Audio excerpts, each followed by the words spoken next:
1 KG করে চিনি দিয়েছি। কত দাম কত বলেন? হ্যাঁ বুঝলি বলেন দাম দেখে বলতে সে বলেন বলেন। আর হ্যাঁ? এটা কত বলছেন তাকে গেছিলাম?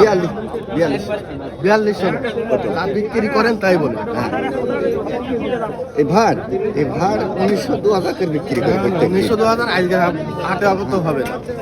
খালি আর কি বলবো, আজকের হাটে আপাতত হবে না। তো কত হবে? 1700 করে দেবো একদম। খালি তো আমি প্রচুর লাভ হয়ে গেল। একদম 1700 করে দেবো। বোর্ড খারাপ হলে নেবো। গুড় খারাপ হলে তো নিয়েই লাগবে। দেবো কাটি দেবো। কাটি পরে আরো চাইছেন টাকা? বাবা অনেক উপরে, এই, অনেক উপরে। দামদার হয়নি তো সেই জায়গায় যায়নি যে দাম হচ্ছে। কি হইতো না তাহলে আর কি কথা? নাই তো মাল ঢুকি দিত কি মাল তো ঢুকাবই, বুঝবো যে মাল ঢুকি নাও। আমি তো করছি